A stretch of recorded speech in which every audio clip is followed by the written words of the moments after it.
Finding high-quality mental health care can be daunting and exhausting. That's why Cerebral offers convenient access to online mental health services, including therapy and medication management. Cerebral's diverse clinician team can help with anxiety, depression, insomnia, stress, grief, big life changes, and more. You can schedule and communicate with your care team through Cerebral's mobile app and attend your sessions from the comfort of your own home. Get started with or without insurance. Plus, you can now use FSA or HSA. Start your first month for 50% off at Cerebral.com/ACAST.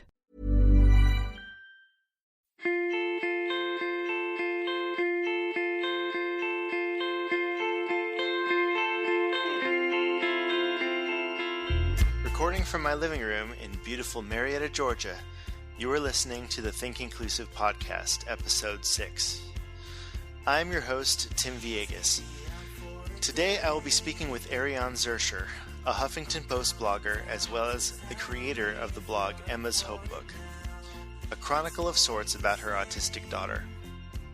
She is one of the leading voices in the autism community, and I had the pleasure of visiting with her one evening in June. Ariane and I discuss what it was like to go from knowing nothing about autism when her daughter was first diagnosed to being such a strong advocate for the autistic community. We briefly talk about inclusion and what that looks like in her family. So without further ado, let's get to the Think Inclusive Podcast. Thanks for listening. All right, joining me today on the Think Inclusive Podcast is Ariane Zurcher, who is a blogger. She's a HuffPost blogger, and she also writes for her website, Emma's Hope Book. And we have connected over various social media. In fact, I've had her use some of her articles on the on thinkinclusive.us. And we sort of had a back and forth about inclusion, what is inclusion, and then also talking about Emma. And I'm very pleased and honored to have Ariane here on the Think Inclusive Podcast. Thank you for being with me, being here with me. Oh, thanks so much for having me, Tim. It's a pleasure. Great. Before we dive right into the questions I had, I was a little curious about Emma, and Emma is her real name, is that correct? Yes. Okay, so there are many bloggers and many, autism mom bloggers, autism family bloggers, who decide to change their name, with the kids and with the family members and stuff. I wanted to know, is there a particular reason why you chose to use Emma's first real name in the blogging? So when I began blogging in 2010, I never thought anyone was going to read the blog. I really didn't. So in the beginning, it was my family, not even all of them, and a couple of good friends. And it was really because people were asking a lot of questions about how Emma was doing and what's going on. And I got so tired of writing the same emails, and so I just thought, I'm going to streamline it, and I'll just start a blog. And then it kind of took off. And so the answer is, incredibly, in today's age, it never even occurred to me. Mm-hmm. Yeah. That's interesting. And honestly, if I started a blog today, would I change everyone's name? I think I probably would. Right. Well, have you experienced any, I guess, negative effects because of that? No, and even if I had changed everyone's names, I still would ask my daughter if it's okay to quote her, and I would ask her, is this photo okay for me to post? And right. I wouldn't. So I don't know. I don't know that it would matter quite so. I honestly I can't even fathom what that would be like. I didn't do it. Right. Yeah. Right. And Emma is a very, she's pretty gregarious, and she really loves the limelight. I mean, if there's a stage, Emma's on it. You know, if there's a microphone, she's speaking it. She's singing. She wants to. She loves an audience. If it's a party, she's in her element, and she wants to perform and will sing songs. And I mean, I had a party that was thrown for me for my 50th birthday celebration, and it was almost 100 people, and she got up there and sang. I mean, she is just without inhibitions. It's a beautiful thing. That is a beautiful thing. Yes, and I think that is unique. Although I don't, I can't read all of, the blogs that deal with autism. Right. No one can. But I do follow yours pretty closely, and it seems from the pictures that you post of Emma that she does really enjoy that. That's something that really comes across in the pictures that you decide to put, with your posts. Right. She loves it. She absolutely loves it. So going back to when, maybe when you first started the blog and when she was first diagnosed with autism, how old was she when you first got that? She was 2. She was almost 3. We got the diagnosis end of September. She turned 3 in January, and we knew next to nothing about autism, although retrospect, I absolutely see signs now. So when Emma was first diagnosed with autism, and you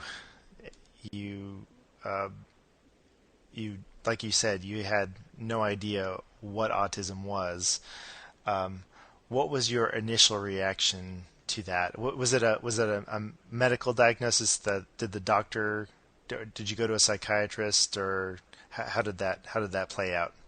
Right. So what we had, it was the end of a long series of different tests. So we had gotten her hearing tested and all different kinds of things, and eventually we were advised to get a full evaluation. So we did that through an agency here in New York City, and at a certain point, I said to one of them, one of the people who was here, I said something like, "Do you think this could be autism?" And the reason I asked it was because after each evaluation, I would go to Barnes & Noble and I would sit on the floor and go through their entire section, pediatric section. And so I came upon autism and I started reading about it. And there weren't a lot of things, honestly, that sounded descriptive of my daughter, but there were a couple of things that seemed interesting and seemed to perhaps illustrate some of what we were seeing. A loss of language, a different way of speaking, so that language wasn't being, it wasn't as though Emma was learning a word and then was building upon that word, or that the word would necessarily ever be heard again. She would say a word and then we may never hear it again. And in retrospect, I see how it seemed very regressive, but I actually I see it differently now, much later. In any case, when I said that, the therapist right away stopped everything and sort of looked at me and said, "Why do you say that?" And I said, "Well, she doesn't answer to her name most of the time. She doesn't look at us when we call to her.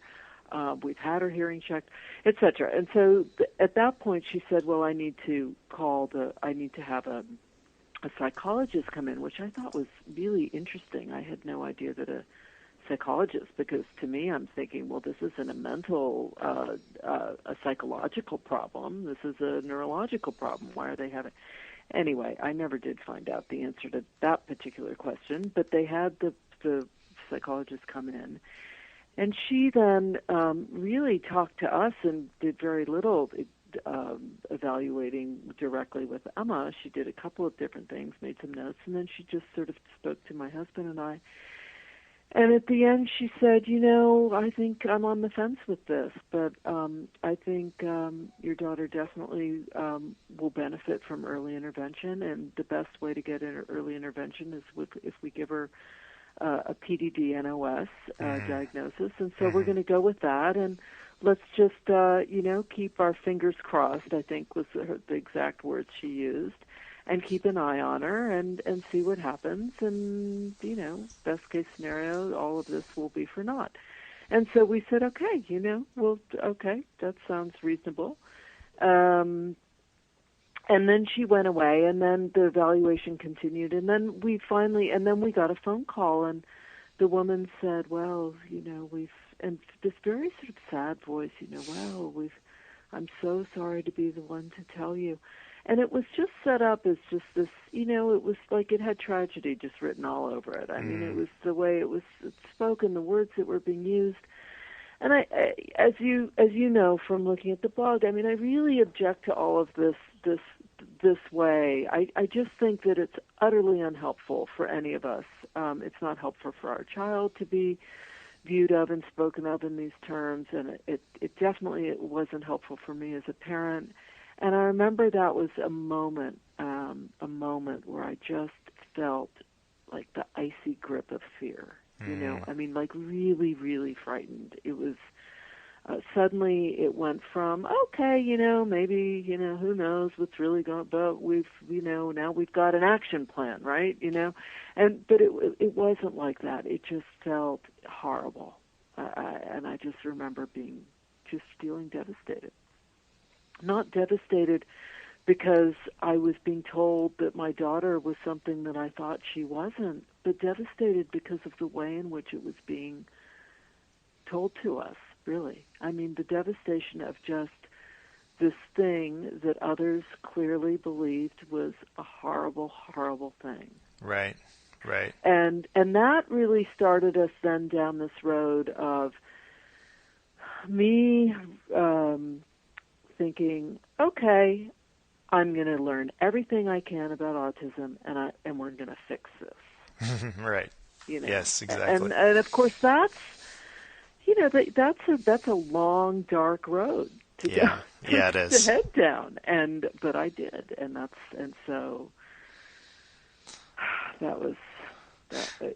I think talk about could I do things differently? I would have.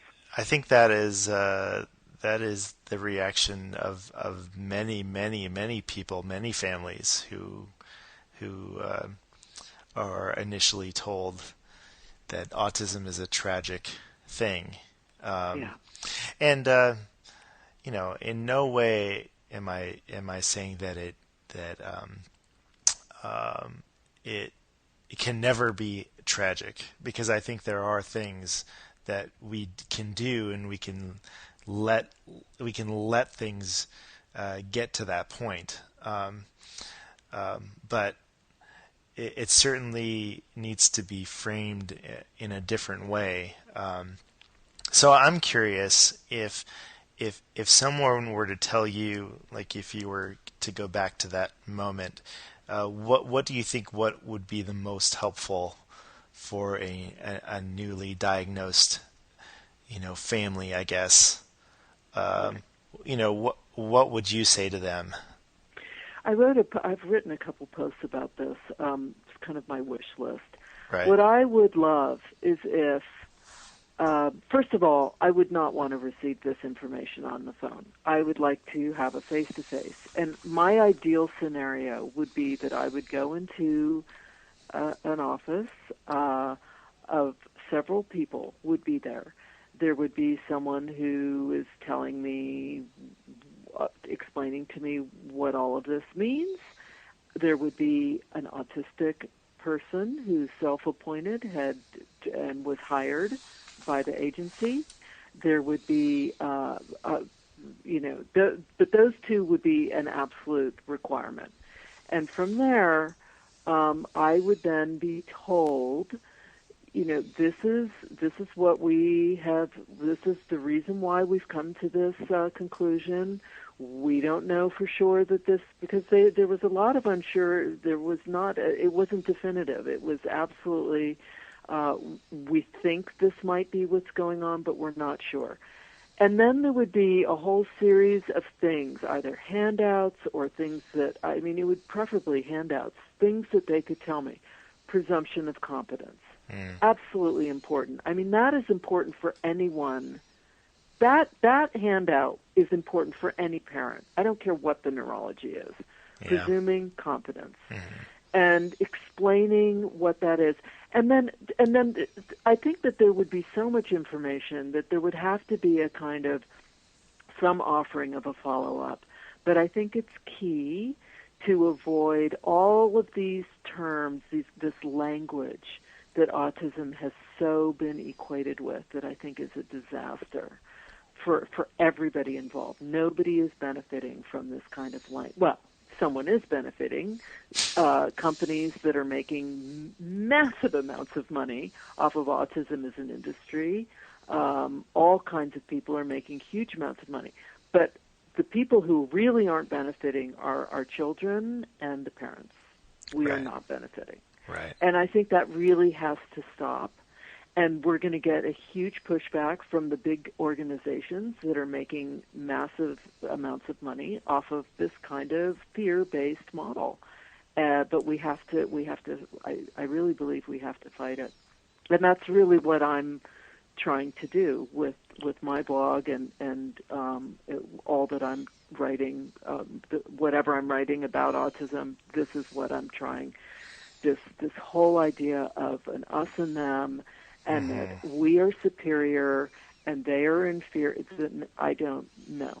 I don't buy any of that. I think it's wrong. Do you think that the parents who, I guess, support certain organizations or at least write blogs and have a perspective that are coming from this, that this is tragic and I wish there was a cure or a fix. Do you think that parents who come from that perspective are just misguided, or No.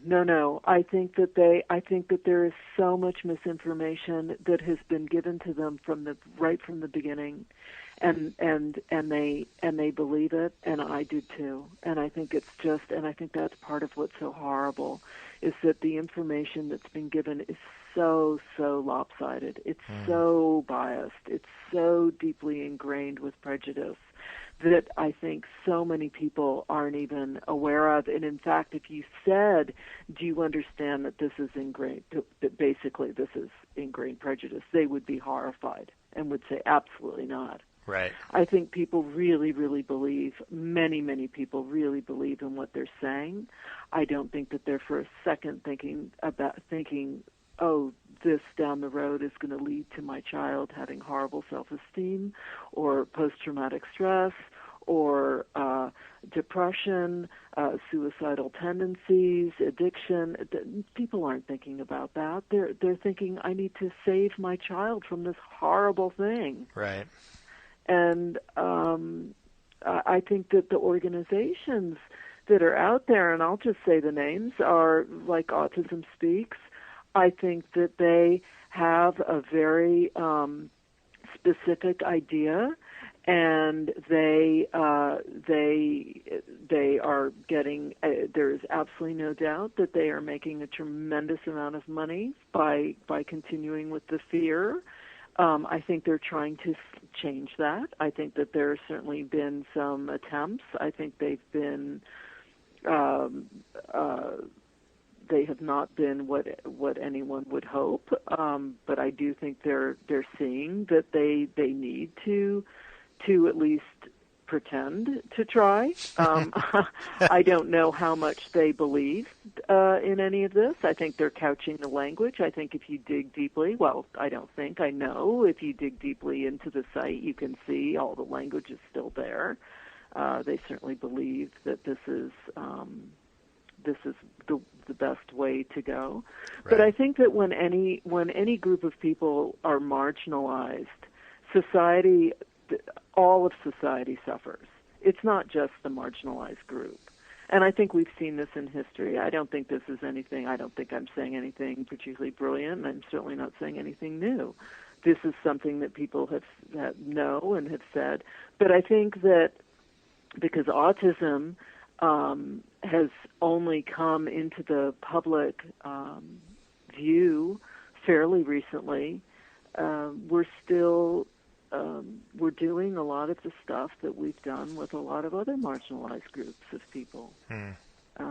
And fear has certainly been something that throughout history has been useful to push an agenda through. So it gets political too, you know. Meanwhile, there are all these people who are autistic and who are having to live a life among a society that are not accommodating, that are prejudiced, that are misinformed, that are behaving out of ignorance, and they're the ones who are having to cope with the brunt of all of that. Right. And we're not afraid of controversy around here, so I know that it's I don't know a lot about Autism Speaks other than what I've read and what I've read from the blogs of autistic individuals and families, and I have never had any personal connection with them. So, but everything that I've read and heard, what is most interesting to me is when you talk about who are really the autism experts, right? And is it autistic people who are the experts, or is it the people that diagnose autism that are the experts? You know, and it would seem to me that if you wanted to know about autism, you'd know it from someone who was autistic. Right. So, I mean, one of the that question you asked about in the beginning, and what would you have hoped for? One of the key points would be people who are autistic to have had interactions and to have had a list of people, perhaps, who were hired by various organizations who were evaluating children and first reaching out to families. People who self-appointed and volunteered, perhaps were whatever. Autistic people need to be a part of this process. They are, they more than anything, those are the people who have completely transformed my thinking and my understanding of not just my daughter, but of autism and really of the world. Right. They've opened my eyes to all kinds of things. Inclusion. I mean, it never even occurred to me to think about inclusion for my daughter and what does that really mean and what would that really look like were it not for my autistic friends who have talked to me about it. There's just, Tim, it just is absolutely mind-boggling to me how the perception that I had when I was first given my daughter's diagnosis by all those so-called experts, and I guess we need to define what an expert, quote-unquote, really means, but those people, what they told me and what I would read on the Internet is so completely different, radically different from my understanding of what autism is and what and what that means for my daughter. Completely transformed. And it's been transformed as a direct result of my interactions with so many autistic people, many of whom have become really, really close friends, people I care deeply about and for, who are in my life on a daily basis. And those people have given of themselves so generously, with no, simply because they are patient and kind and compassionate human beings. I Right. mean, there is, what is the reason for them to sit and to chat with someone like me? They have no obligation, none. They're doing it simply because they are kind, loving, compassionate people, and it helps that we like each other, that we genuinely like each other. That helps. Right. Obviously someone isn't going to talk to me who doesn't like me, but I can't tell you how many people have extended themselves to me, have voluntarily come and reached out to me, and with no other motivation than to be just a kind, helpful person. Right. It's been my experience as an educator, because when I first my first job out of the university was a behavior therapist. So I would do. I did discrete trial, one-on-one, in home, in school, and found myself to be an inclusion aide, doing, kind of those behavioral principles and all that stuff. So it was a very interesting kind of, it was an interesting introduction into autism. And it wasn't until I started listening to autistic individuals that I really began to change my view of autism, and things started to make more sense to me, actually, once I started to really listen to autistic people. So I was just having a conversation about this autism experts thing with a colleague of mine, and because we were talking about the controversy, or I guess criticism, of some parents who say, well, those quote unquote autistic people don't speak for my child because my child doesn't communicate, or my child can't communicate that way. And so I said, well, how autistic do you have to be, for someone to listen to you? Like if you have my friend Larkin, who was here in Atlanta, was diagnosed around the same age as Emma, I suppose, 2 or 3 years old, with severe autism, quote unquote. And she has come a long way, and is going to law school. Mm-hmm. So, where is the line?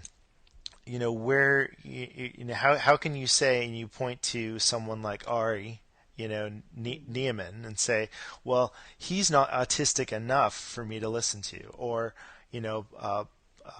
Paula, I'm going to get her name wrong, but, the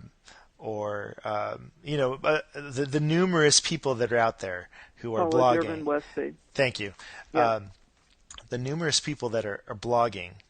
How can you point to anyone and say, well, they're not autistic enough for me to listen to them? You know what I mean?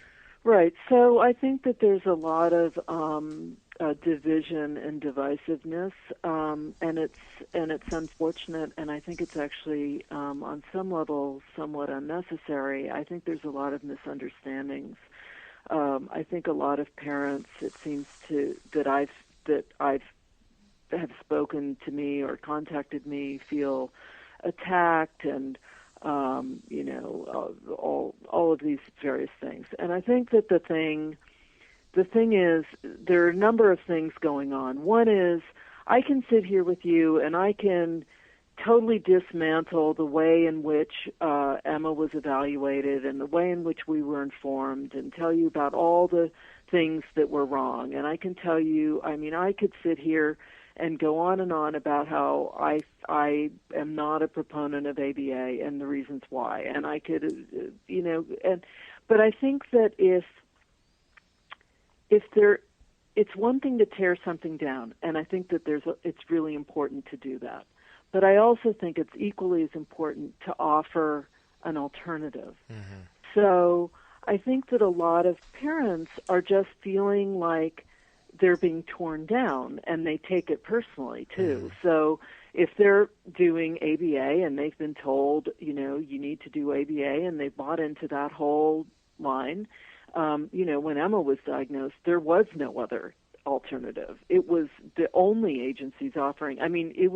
The alternative was you do early intervention, therefore you do ABA, or you do nothing. Right. And that was, now there are many more options. Before I let you go, Ariane, I wanted to ask, which actually what originally prompted me, for to ask you on the podcast was the question of inclusion, and we briefly touched on it during our conversation. But how are you thinking about inclusion as far as Emma, and I guess in the family, in her school environment, in her community environment? I guess, how does all that play out for Emma? Right. Okay. So I love the whole concept of inclusion. It just fills me with so much hope for our world. So the whole idea for me about inclusion is actually about life and the world. And I want to have a society and a world that welcomes my daughter as part of humanity. And that's the ideal, and that's what I hope for. That's what I hope I'll see one day. That's what I hope the future is going to bring. That's going to conclude this edition of the Think Inclusive podcast. I had to cut short some of the interview that I had with Ariane because of some technical difficulties. But if you want more information about Ariane, you can follow her on Twitter at Emma's Hope Book, and on her website, emmashopebook.com.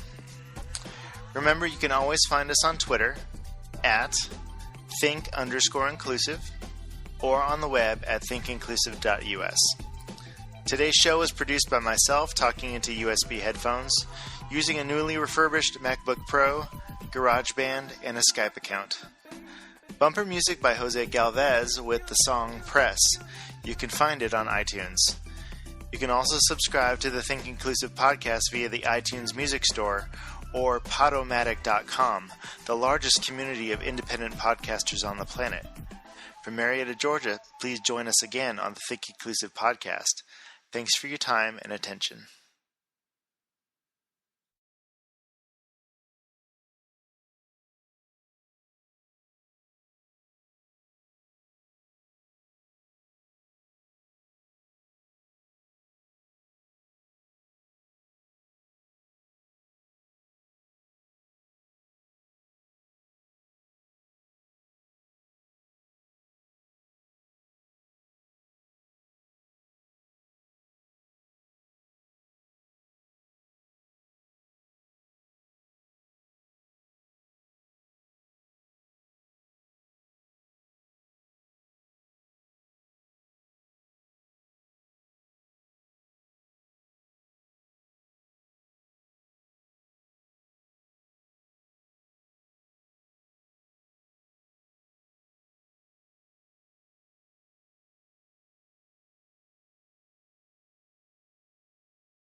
That concludes this edition of the Think Inclusive podcast. For more information about Paula Kluth, you can follow her on Twitter at Paula Kluth and on both of her websites, paulakluth.com or differentiationdaily.com. Remember, you can always find us on Twitter at think_inclusive or on the web at thinkinclusive.us. Today's show was produced by myself, talking into USB headphones using a newly refurbished MacBook Pro, GarageBand, and a Skype account. Bumper music by Jose Galvez with the song Press. You can find it on iTunes. You can also subscribe to the Think Inclusive podcast via the iTunes Music Store or podomatic.com, the largest community of independent podcasters on the planet. From Marietta, Georgia, please join us again on the Think Inclusive podcast. Thank you for your time and attention.